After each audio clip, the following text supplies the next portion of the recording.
Hello and good evening and welcome to our second edition and final edition of the weekend UBC News Tonight. I'm Lauryn Masika Kazimoto and Muhammad Mugalu on sign language interpretation. We do welcome you this evening. Now before we delve into tonight's news bulletin, let's first take a look at the top stories of the night.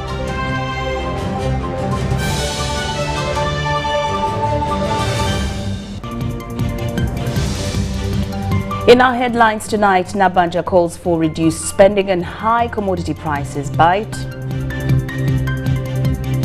Fathers advised not to give up on their responsibilities.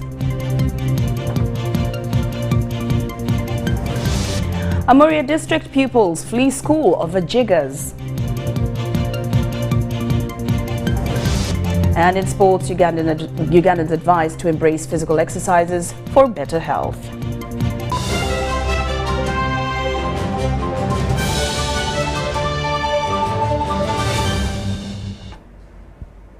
Now we start off tonight's news bulletin with the Prime Minister of Uganda, Robina Nabanja, has appealed to Ugandans to utilize available resources sparingly as government addresses the challenge of increasing essential commodity prices.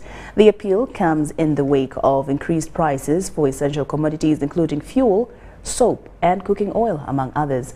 Now this was during the consecration of altar at St. Kizito Catholic Church in Bwaise, where Nabanja contributed 10 million Uganda shillings towards construction of a new church building.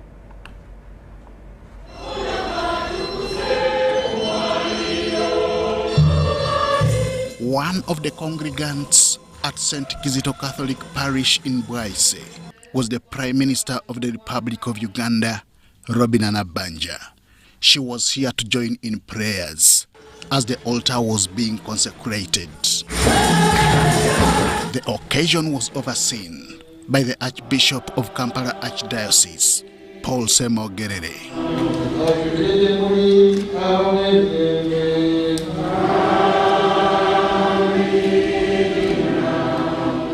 Nabanja seized the opportunity to explain the rising commodity prices in the country. Ensi yonna yali eggaddewo kati bwe yaggulawo omulundi gumu ensi ezikola crude oil nga Indonesia, Malaysia nabo ne biba nga tebibamala kubanga kampuni zaabwe nazo zaali zaggala. Kakati ate n'entambuza y'ebintu bino ebijja wano mmeeri zonna ne zirinya kubanga buli nsi almost yali etwala mutwazi. Kakati ebbeeyi n'ekola ki? N'ekalamukamu olw'embeera eyo. She highlighted both short and long-term plans that government is putting in place to arrest the situation. Okulima ebinazi naffe tusobole okwekolera era ebitundu ebya kyotera n'ebitundu ebirala twasazeewo ng'eggwanga ne kampuni ezikola sabbuuni twaziwadde ettaka almost yiika emitwalo 2,600 tutandike okwerimira nga tugasseeko ekalangala n'ebuvuma. For now, her appeal to Ugandans is to economize available resources. Kakati no embeera yasajjukira ddala bwe wajja olutalo lwa Ukraine, amafuta ne geeyongera na buli kimu. Kati ffe tetwayongeddeko musolo yebadde poliisi yaffe eya media mutaamu. So naye ne tugamba nti abantu baffe tubasaba okukekkereza mu mbeera bweti. As she bade churchgoers farewell, Nabanja contributed 10 million Uganda shillings towards lifting up of the new church structure. Henry Okrut, UBC.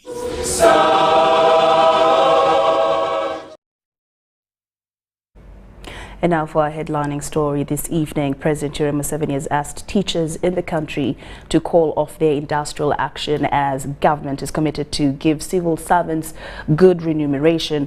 The president made the remarks this afternoon at a meeting with members of Uganda National Teachers Union at State House, Entebbe.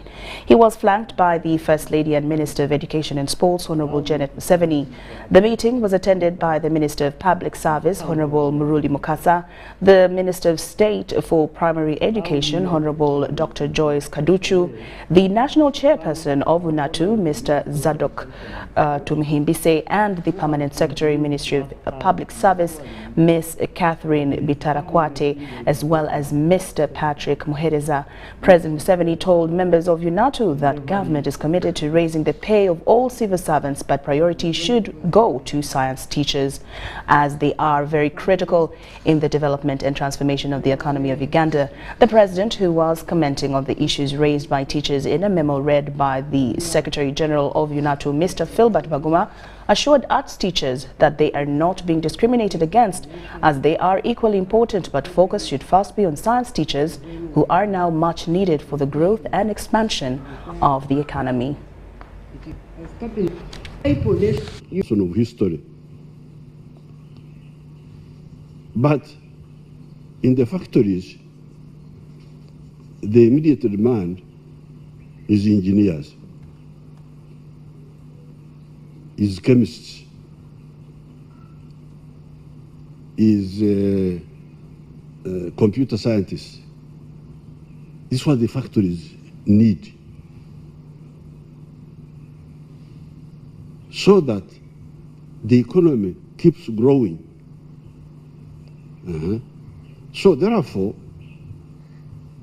in the same way as we are to insist, say, please, we cannot just use money for salaries and forget about the roads and forget about the electricity.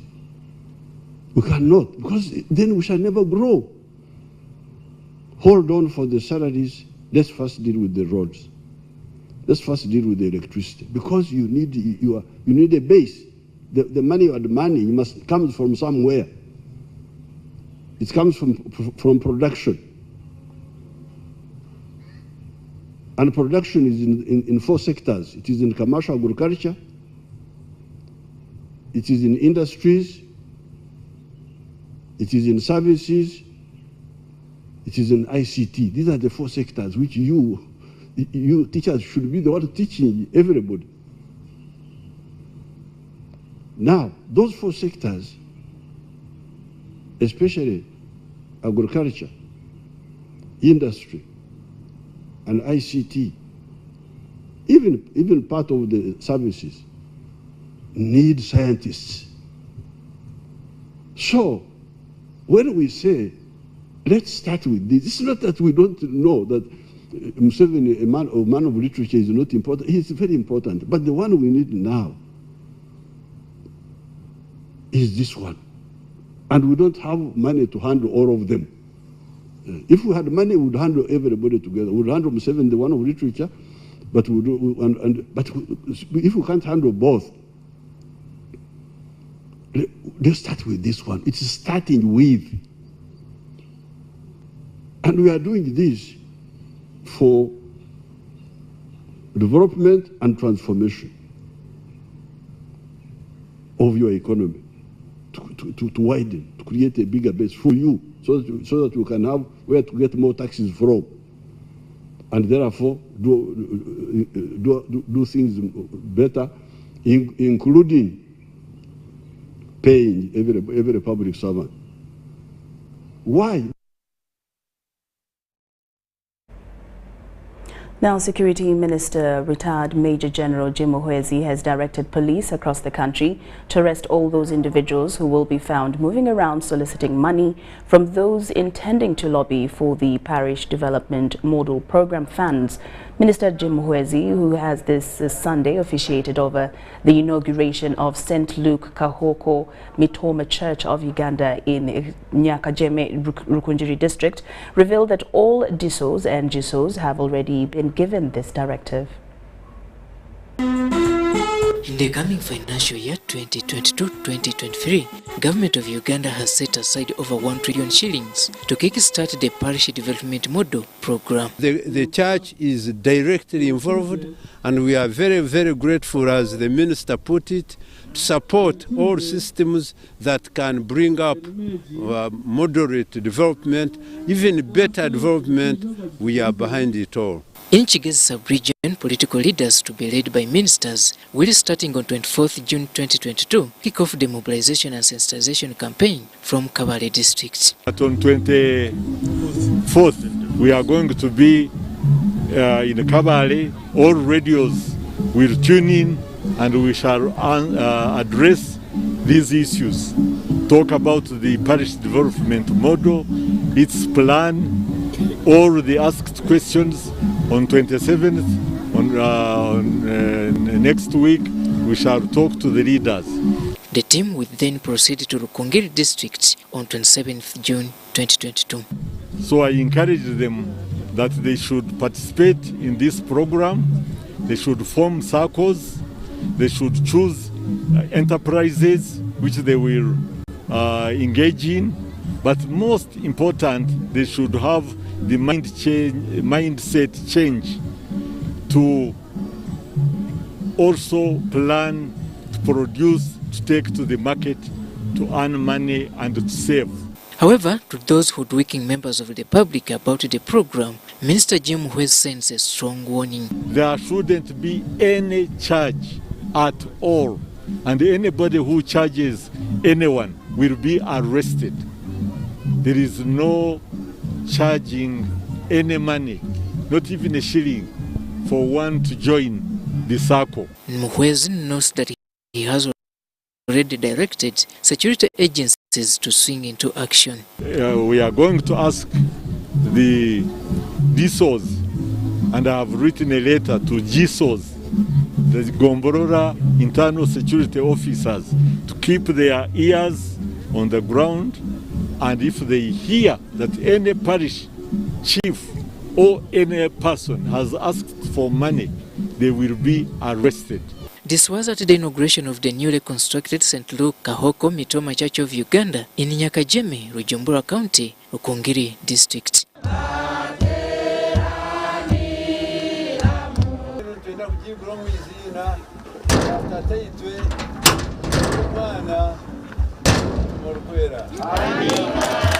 With the new churches, that they will have personnel which will be involved in developing persons and the entire community in this parish.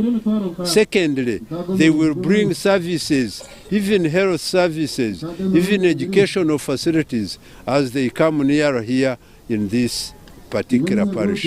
The event was attended by hundreds of Christians from within the district.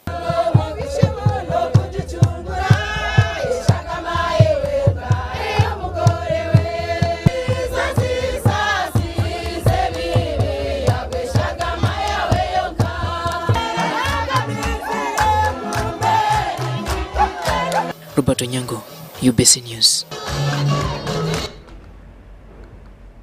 Fathers have been urged not to lose hope despite the challenges they face in running and managing their homes and families.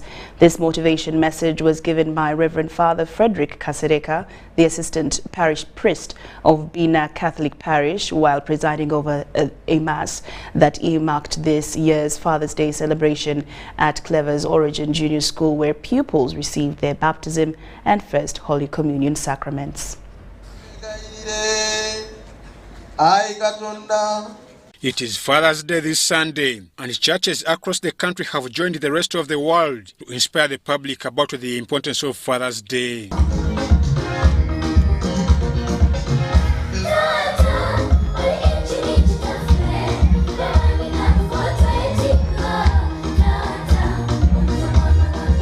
Reverend Father Frederick Kasereka, the Assistant Parish Priest Bina Parish, who celebrated Mass at Clever's Origin Junior School Chitintali, urged the fathers not to lose hope nor give up on their responsibilities to families, no matter the challenges they go through. Don't lose hope.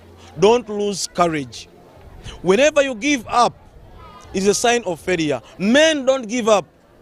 Amid the challenges we have in our country, men don't give up. It is you to fight. Now, if you give up men, who will care for our children? 18 pupils were baptized during the event, as 52 received their first Holy Communion.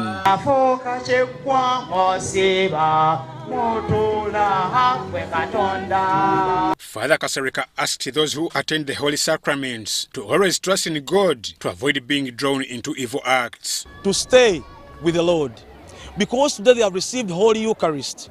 May they be blessed. They have received Jesus Christ himself in the hidden under the body and blood. We pray that our children may stay Catholic, may stay in their religion, may stay good children as they are, so that when they grow, they may be able not to leave the religion. The principal of Clever's Oregon Junior Schools, Christopher Mugwanya, cautioned the parents to always advise their children on the importance of religious doctrines, reminding fathers of their responsibilities. Message to the parents. I request you to keep on monitoring them, so that they stay in the family of God. First of all, know the friends of your child. Secondly, know where your child is at every time. Amidst of all the challenges we are going through, we should remain fathers. Fathers are semi-gods. Your children are taking you as God. They know that they can ask for everything from you. I'm Ivan Juko for UBC News.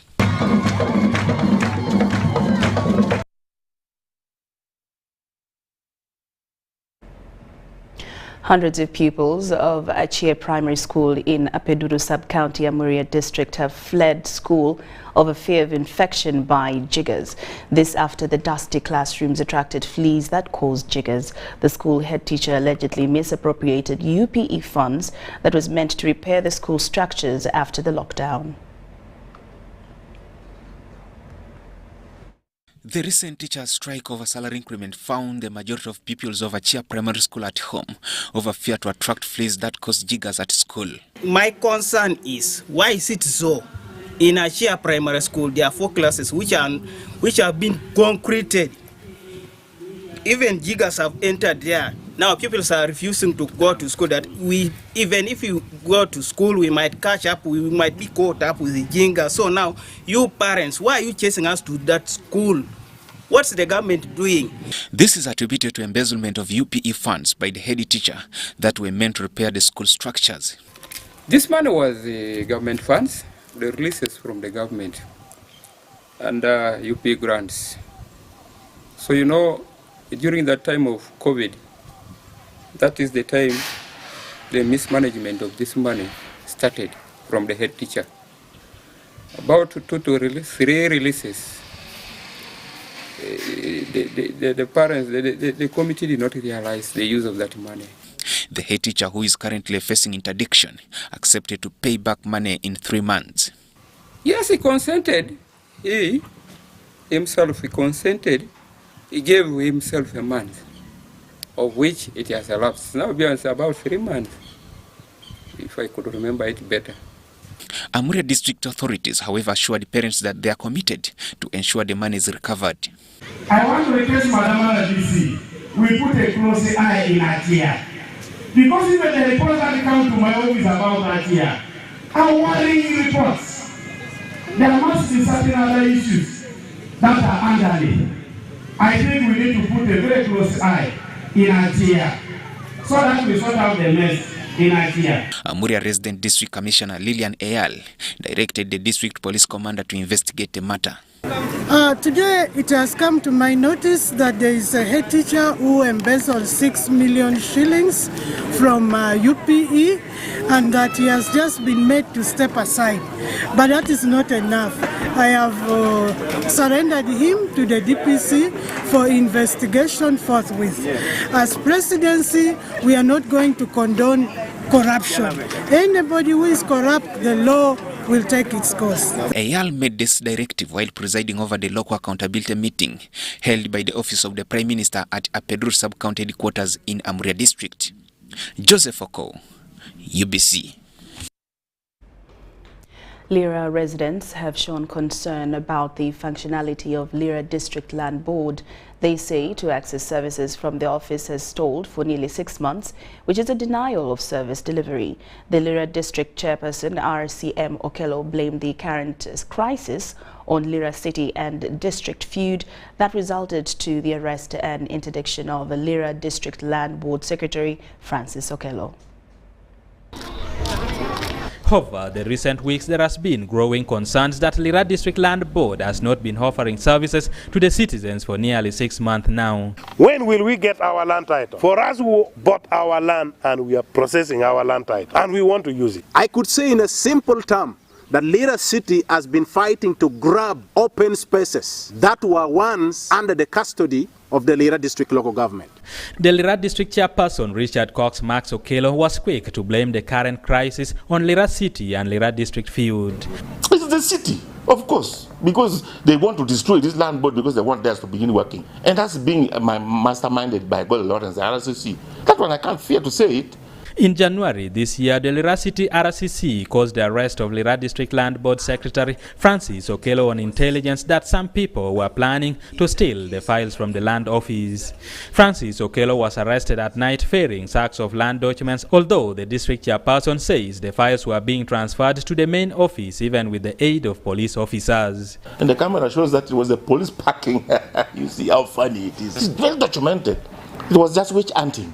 So the motive carrying those documents and where they were being taken and for what purpose is a subject for investigation, and that is exactly what is happening. It is not a witch hunt. In the recent past, there have been a number of concerns over the disposal of land by some district officials. It has reached a stage where politicians and some technical staff move with land titles in their pockets to sell on the streets. Titles are processed in a fraudulent manner and then sold like cassava in the market, and this is unacceptable. Lands in question are Plot 41 on Church Road, Ireda Estate, Tipper Stage, portions of Mayor's Garden, among others.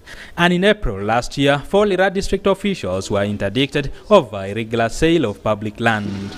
Also, for the second time, the Secretary for Lira District Land Board, Francis Okello, was arrested in May this year by the State House Anti-Corruption Unit, leading to his interdiction, also on land-related charges. Lira District local government has done its best by securing the ones that belong to them with titles. Most of them are titled, and they are saying we should give them those titles. That's a dream.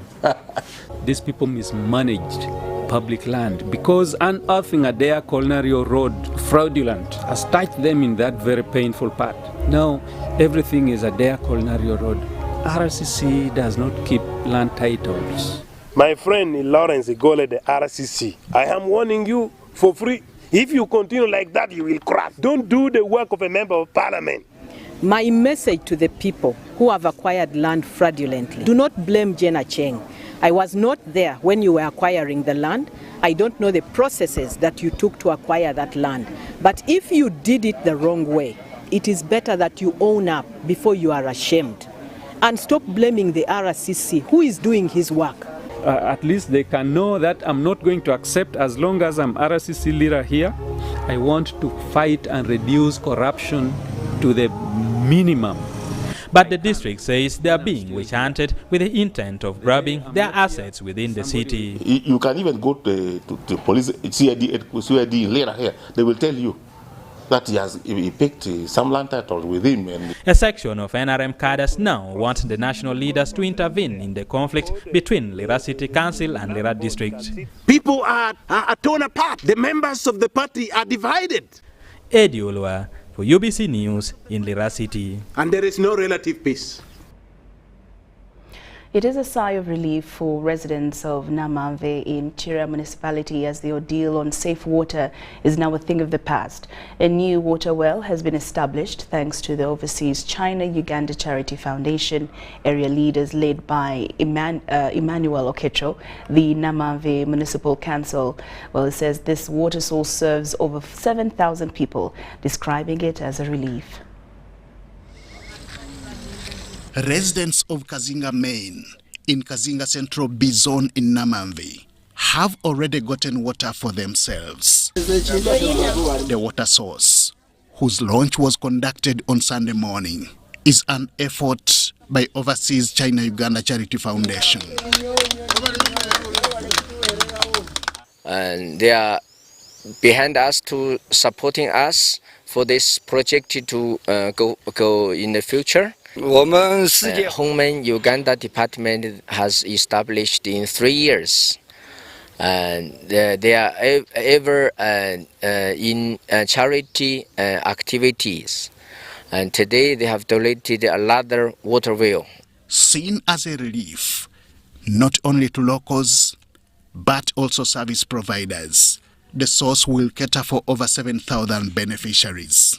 And I would also like to appreciate the government of Uganda for this initiative, in that we are working together with the Chinese community. Oluzzi luno n'abasirikale baffe betulina mu kitundu barracks eri wano nabo bakimako oluzzi luno. Abaana b'amasomero tulina amasomero 3, Crane School, Namanve, Samayika nabo bakima kuno n'abatuuze. Residents were excited about the availability of safe water in their environs. Lwakuba kigenda kubeerawo paka n'abaana n'abaazukulu bagenda kubisangawo. Obanga university esaawa yonna adde ewaabwe. Naye kino atukoledde okutulekera efe abatuuze. Tweyanziza nnyo. Zongshuang Kwan, who owns the land where the water source was established, says helping the needy is one of his daily meals. Charity doesn't mean that you only do some funding, you also provide some physical material. No sooner had the newly established water well been launched than a health camp that aims at ascertaining the level of health preparedness among its people was held. We are partnered with Medical Hospital to provide the free medical service to the needy people. They have phoned me when I had some little pressure, but the nurse has told me it has become as a result because I've not yet taken breakfast. Prevention is better than cure. So when they become aware of what they need to do in terms of their daily lives to remain healthy, it helps to avoid, if they get a condition, they know what to do. Both the water well and health camp are efforts whose success was made possible by Hongmen, another Chinese established enterprise in Uganda. Henry Okrut, UBC. UBC News. Now, Karamoja's development was held back for decades due to long-running civil and cultural conflicts that defined the region.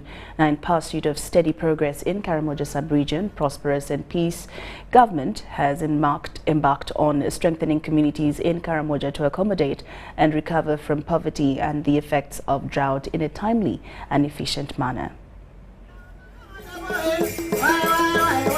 Even the most adventurous of travelers are yet to discover Karamoja, Uganda's most northeasterly and conflict-prone region. But a variety of factors are changing Karamoja's image from that of a cattle rustlers' hub to that of adventure, nature-gifted, and home to some of Uganda's most resilient and industrious people. Now, and other companies can come and invest in this area, assured that there is reliable power supply to this region.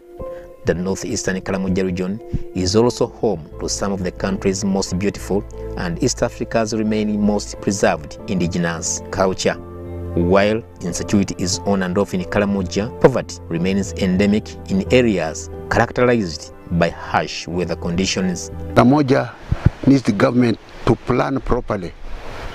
This is almost a state within a state. It is bigger than Rwanda. So the only way is the government now to have a special plan for Karamoja. Karamoja districts of Kabongo, Kalenga, Kotido, Moroto, Nakapiripirit, Abim, and Napak are categorized as the poorest. Water and sanitation recovery is also patching Karamoja sub-region, with just 20.6% of households having access to latrines compared to the national average of 72%.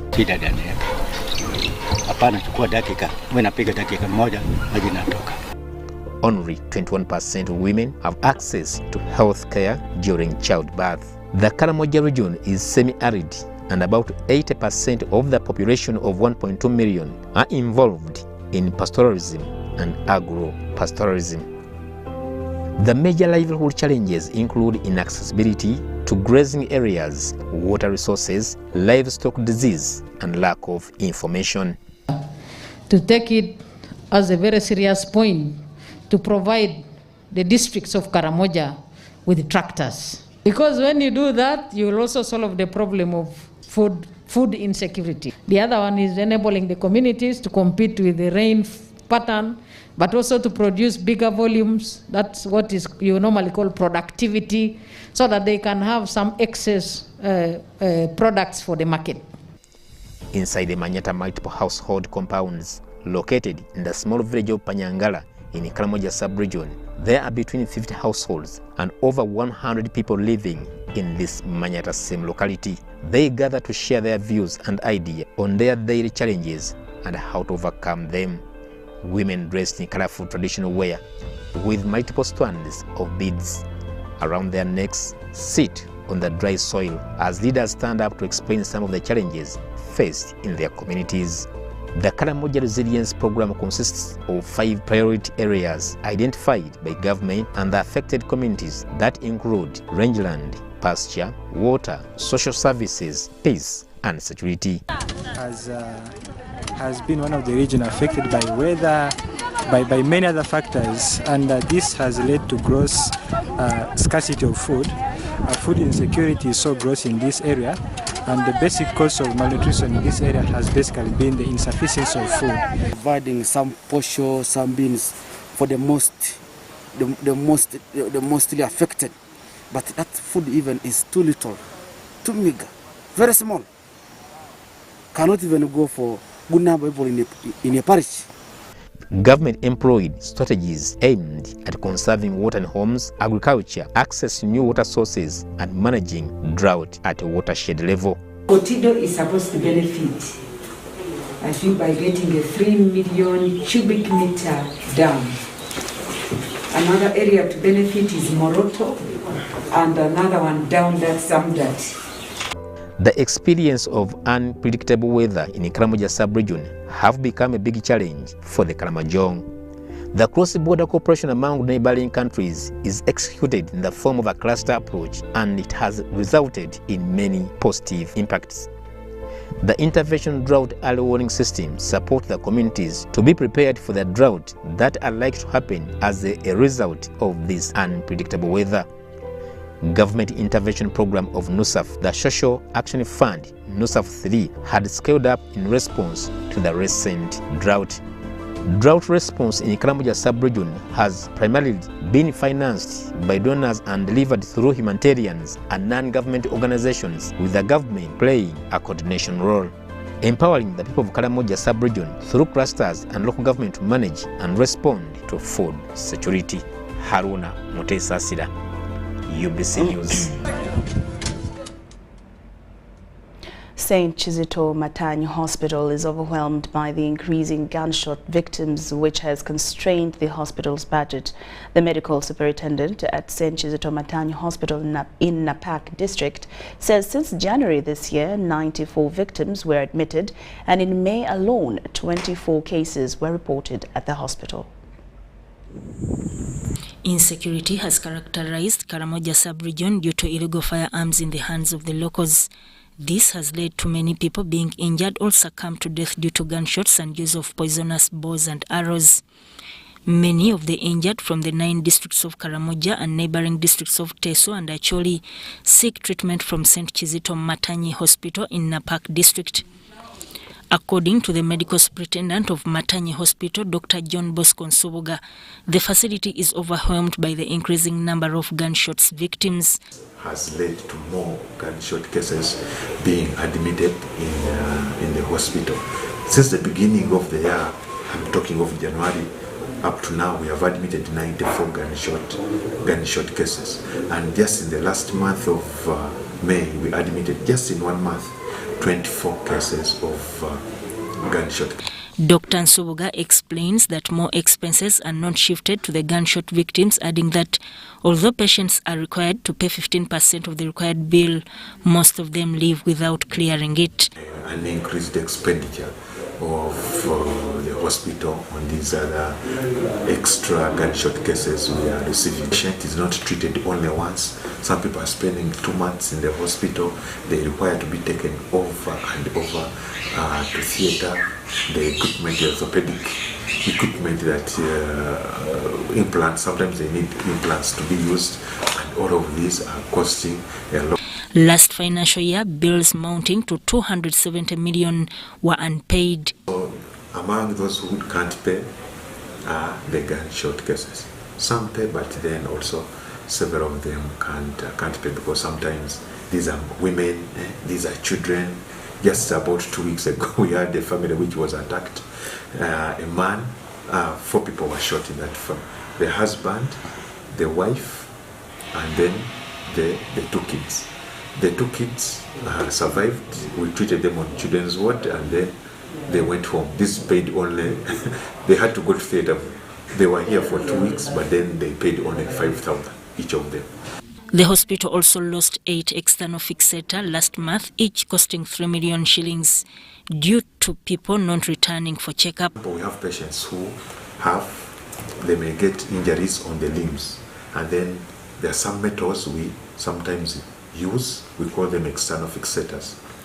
We use to manage these fractures. The patient in the hospital maybe for about 2 weeks, 3 weeks, and then we tell them to go with these external fixators at home. But then many of them don't return. They end up sleeping on the floor. So we have also what we call floor cases, because now you can't refer patients to other places. So out of around every year, 600 million. This can be really of help in managing the gunshots. In addition, the 600 is in addition to what we are already receiving as PHC conditional grant, what we're already getting from government. A gunshot patient takes between 2 to 3 weeks to cure, depending on the wound, and on average, 2 million is required to treat a gunshot victim. St. Kizito Hospital Matanyi is under Catholic Diocese of Moroto, found in 1970 by missionaries. 51% of its finances is got from donors and some from government of Uganda. Sudat Kaye, Maureen Yiga, UBC News.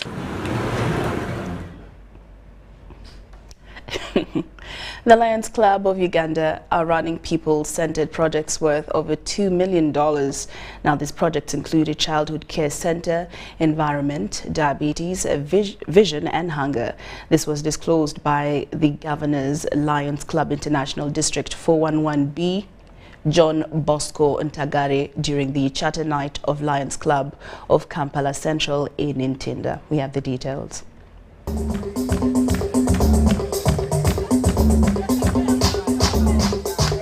The Lions Clubs of Uganda have been commended for supporting the vulnerable and the needy in communities. The Minister of State for Trade, David Bahati, was speaking to the Lions Club of Kampala Central Charter Night Change of Leadership and marking 27 years anniversary during a function held in Kampala. God loves a cheerful giver. So this evening, I just came to really thank you for what you are doing and tell you that we value the work of Lions Club. We value the values of respect for one another, the values of voluntarism, but most importantly, your motto, we serve. Bahati commended the Lions Clubs for the services rendered to the public over the years, mainly in health, hygiene, support to children with cancer and poverty alleviation, among others, and appealed to other goodwill to join Lions Clubs to serve the less privileged in society. I think as a way of moving as a club, if we can start an endowment fund to invest somewhere, then that will help the future Lions not to struggle with resources to help society. The Governor, District 411B, John Bosco Ntagare, who presided over the handover of Lions Club of Kampala Central Leadership, induction of new members and the club's charter, commended club members for contributing to the well-being of humanity. A lot of projects to do with vision, the Retina Passe project which closed. We have a project going on in Windi for vision. But if you go to Bara University of Science and Technology, we have given them the latest equipment which they can use to treat people and do research. The projects being run are about $2 million in this country. So we are complementing government efforts. During the event, Daniel Omodo handed over the club leadership to the new president, Dr. Lauryn Masika, at a ceremony that was also witnessed by former Minister for East African Affairs, Shem Bagaine, among other dignitaries. And we must emulate our leaders for the journey they have taken us. It is now 27 years. It doesn't matter if you are 1 year old or a few months old, we all serve. Lion Vinnie Tinkumanya and Lion Florence Tinkumanya were the host of the charter night. Sudat Kai, UBC News.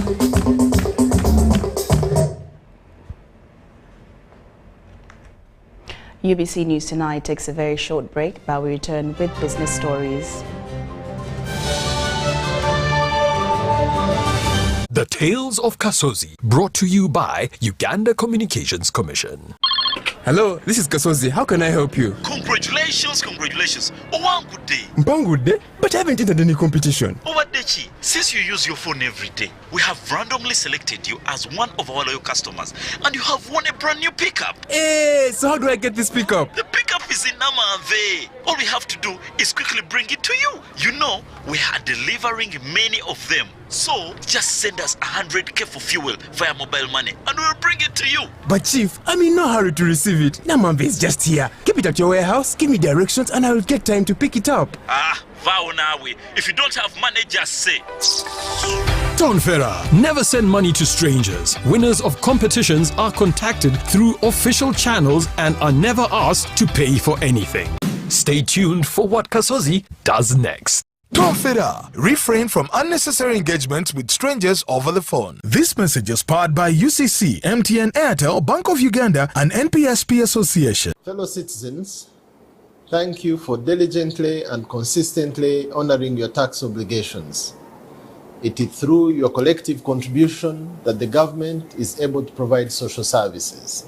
In spite of the simultaneous global crises that have hit our livelihoods and businesses, you have proven that as a people, we can rise up and still mobilize domestic revenues enough to sustain us as a country.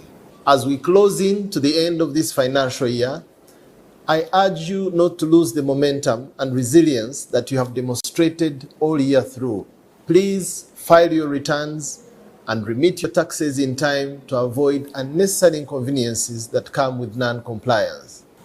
As Uganda Revenue Authority, we are committed to facilitate you in honoring your obligations through a reliable and delightful service. I invite you to use our various e-platforms to remit your tax contributions with ease and on time. We have extended all our working hours at all our border stations, the bonded warehouses, and service centers.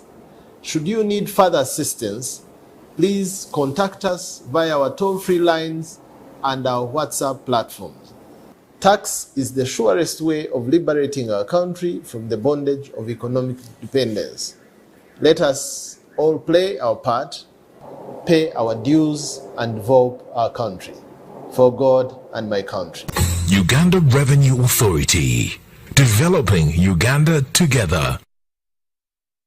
The Kabaka Birthday Run 2022 is back on Sunday, 3rd July 2022 at Lubiri Mengo. This year, the run will be physical and will be flagged off by Sabasaja Kabaka at 7 a.m. Come out in large numbers once again to Lubiri Mengo. Run for a cause to fight and end HIV by 2030. Buy your ticket today at 15,000 Uganda shillings from Airtel shops at Tobani Center, New Taxi Park, ShopRite Building, Benchwanka Street, Majestic Brands Office at Bulange Mengo. You can also buy your ticket using Airtel Money. Dial *185*5#. Select Payments, select Kabaka Run, and follow the prompts to complete the payment. Kabaka Birthday Run 2022 is brought to you by UNAID, CBS, BBS, and Airtel, the smartphone network.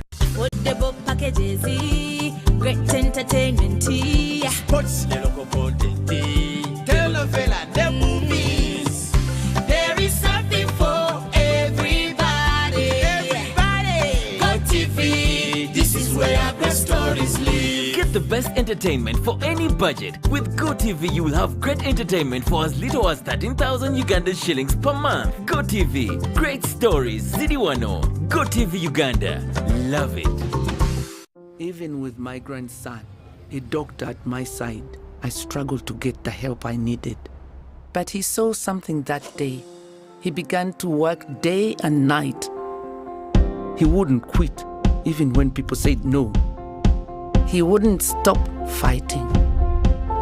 He knew something had to change, and his vision was bigger than anyone could imagine. He made it possible to receive quality medical services anywhere in Uganda by simply using a phone. This is a story of a regular Ugandan just like you, who harnessed the power of technology to provide a solution for us. How about you tell us your story? UG needs more of you. To share your story, visit airtel.co.ug/UG needs more of you or call or SMS 162. Airtel, the smartphone network.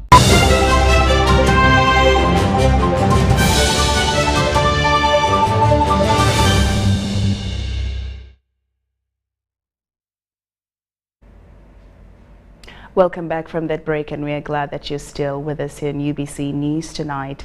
Now into the business scene, Chira Motors plant in Jinja is undergoing steady construction to develop a mobility enterprise aimed at championing value addition in the mobility industry. Now this has been witnessed at a visit of the plant by members of the Presidential CEO Forum to assess how best Chira Motors' roles and services could be marketed for Ugandans to benefit more. Situated on a 100-acre piece of land, the ongoing works at Chira Motors plant in Jinja is in progress.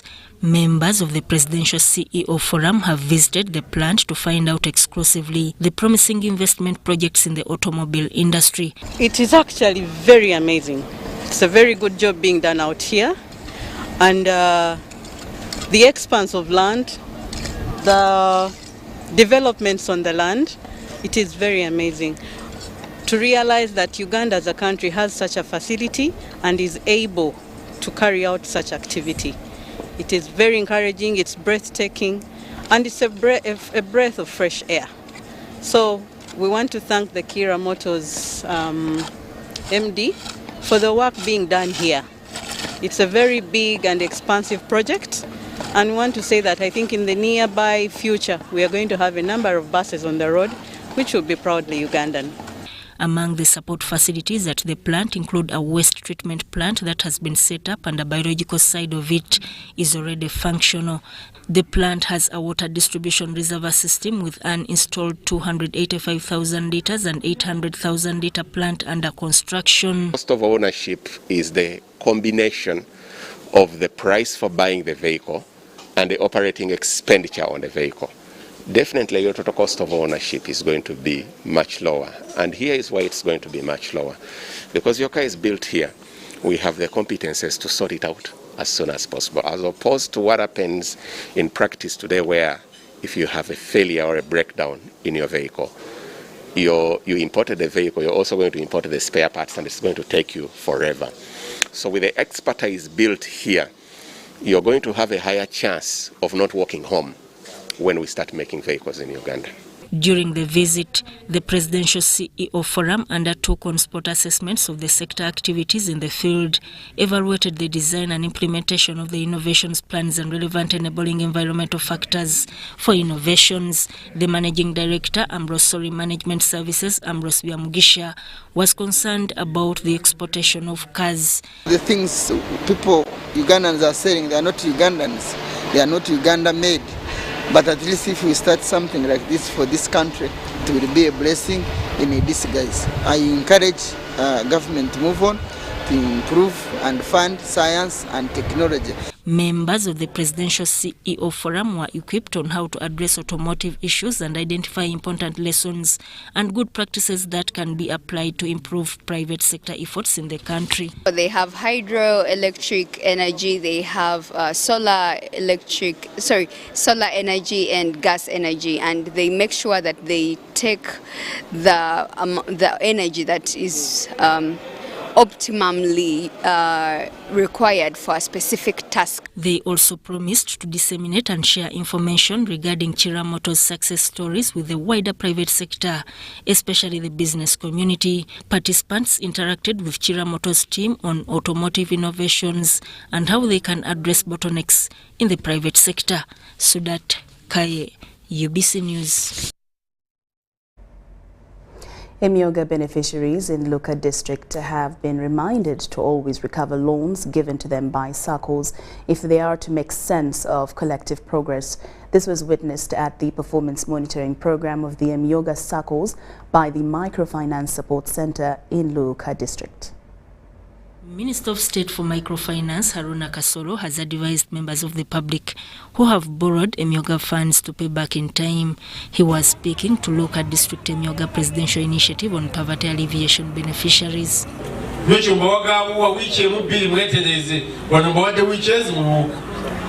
have to pay back. Which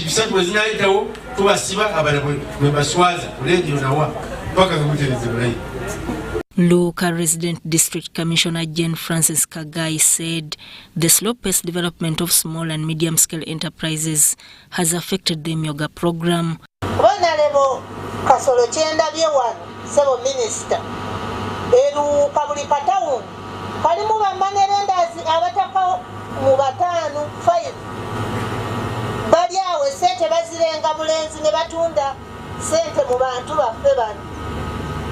Kachoyizo kwesanga nga abantu bano beba balemesezza okukola ki okwewola ate baba wandise endagaano nti ntunze egy'emisango nina mingi mu office even ne DPSI na mingi ku police. Farmers who didn't benefit from the program have however appealed to government to always brief them whenever money is sent so that they can access it. Government sente etegeeza gitoleyo bisubuze mu ngaifa abantu abalimye wansi tumaze okulima nga tumaze okungula tudizeyo abantu abandi batikotiseewo. Those that embraced the Emyoga presidential initiative, however, are not regretting. Authorities in refugee hosting areas in West Nile are expressing concern of the influx of immigrants into urban centers.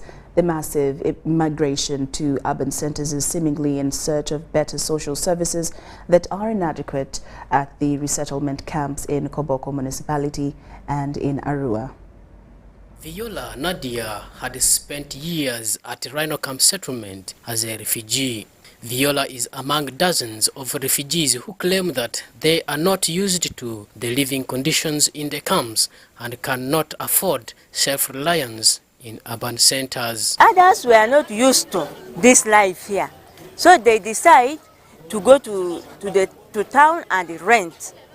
Others, as me like this, I did not sleep in a grass-thatched house since I was born.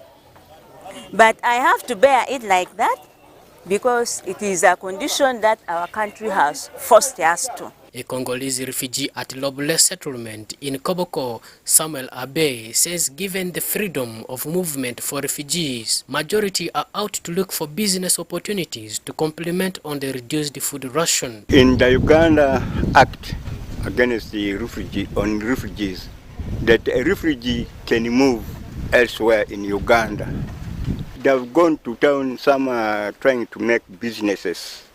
The ratio given to us cannot manage it. So that's why you see us moving up and down, looking for our survival. Although the district budget caters for all social services in rural communities, Terego District Chairman Wilfred Saka identifies lack of other services like ICT in refugee camps as one of the factors driving some refugees to urban centers. Refugees are flocking towns because there are certain social amenities that are not in our district.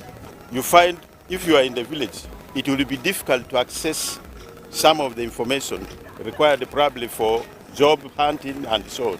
So one factor which drives our youth, refugees, to go to the towns is these kind of facilities are lacking here. To that effect, A CAV, an Italian-founded NGO operating in West Nile, has collaborated with the Koboko Municipal Council to implement a project meant to address pressure created on social services for urban refugees and host communities of the town. I would like to say the presence of the self-settled refugees certainly has a big impact on the service delivery by the local government, because the self-settled refugees have to access social services from the existing primary education institutions, health facilities, the same markets.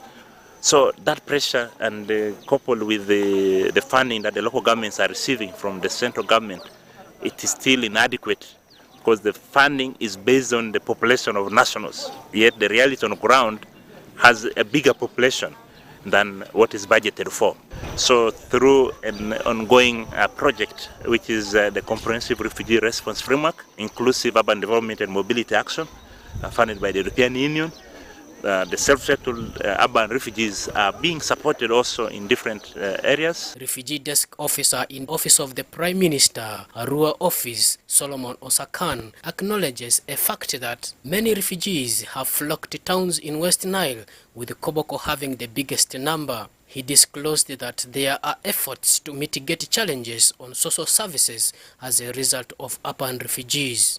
It is true that there are many people commuting between Koboko and the settlements to pick food and to get assistance. The Cities Alliance, one of those donors working together with the European Trust Fund, gave Koboko $3.8 million. Currently we have the European Commission.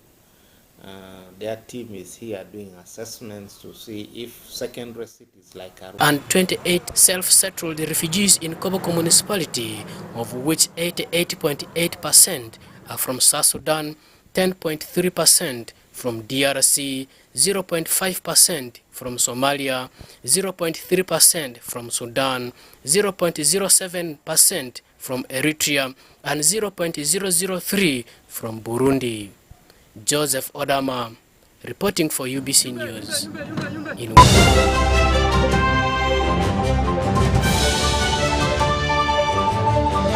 Get connected today with the My Airtel 4G smartphone and enjoy free data for 1 whole year worth 86,500 Uganda shillings. That's free 2 GB for the first month and free 1 GB for the next 11 months at only 250,000 Uganda shillings, with free data for 1 whole year worth 86,500 shillings, making the effective price of the 4G phone 163,500 shillings only. Airtel, the smartphone network. Are you a player in the tourism sector with a struggling business following the COVID pandemic? UDB, in partnership with European Union, is providing financial assistance to businesses operating in the tourism sector.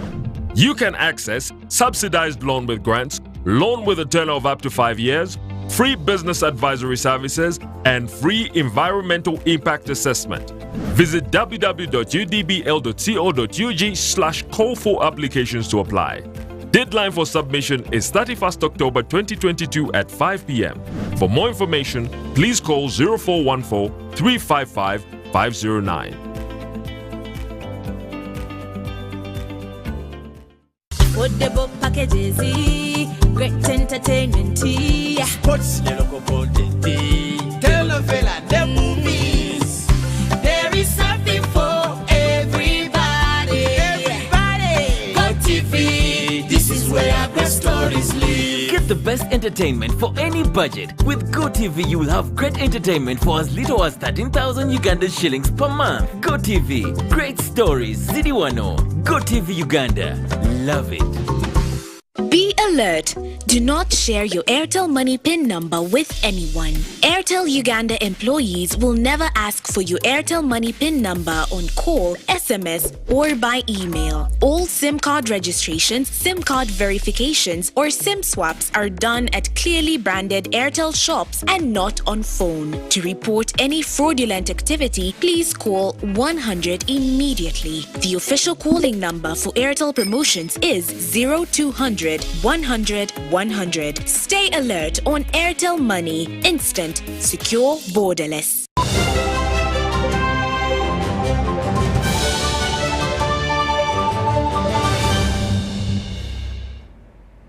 Welcome back. And now into the world of sports. Uganda has joined the rest of the world to celebrate World Yoga Day. Now, yoga is an ancient Indian tradition that has spread throughout the world and used mainly for health and fitness.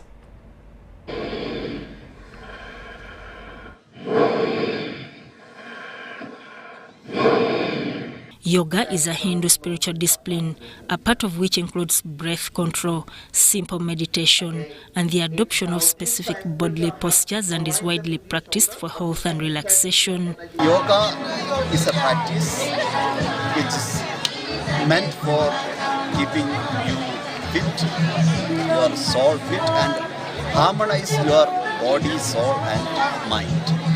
And when you harmonize yourself with your inner core, you live with your external environment also in harmony. In Uganda, it has been celebrated at Kolonon, the theme which focuses on discussions on the importance of yoga in serving better mental health practices in our lives. The occasion that attracted more than 2,000 participants was graced by Uganda's State Minister for Trade and Cooperatives, Harriet Ntabazi. So we celebrate with them, we feel for them, and we also benefit for them when we make exercises, build our brain, build our bodies, which is part of health.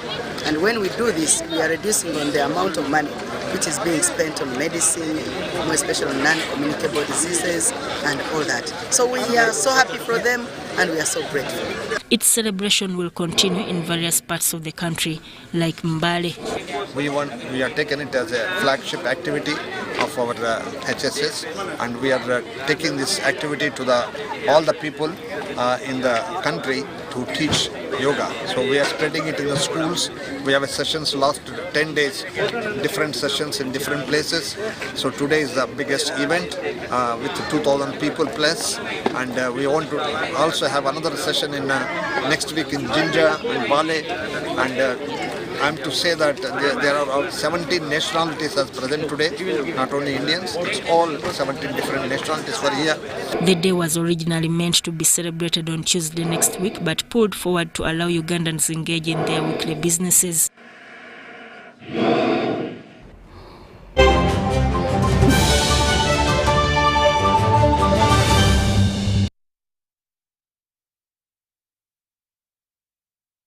Well, we'd like to thank you so much for your company this weekend. We also want to wish you a super duper weekend, a week ahead of you. And also to all the fathers who have enjoyed their days, those on earth and those in heaven. Of course, we wish them a happy Father's Day. I'm Lauryn Masika Kazimoto and Muhammad Mugalo on Sign Language Interpretation. We wish you a blessed new week ahead. Good night.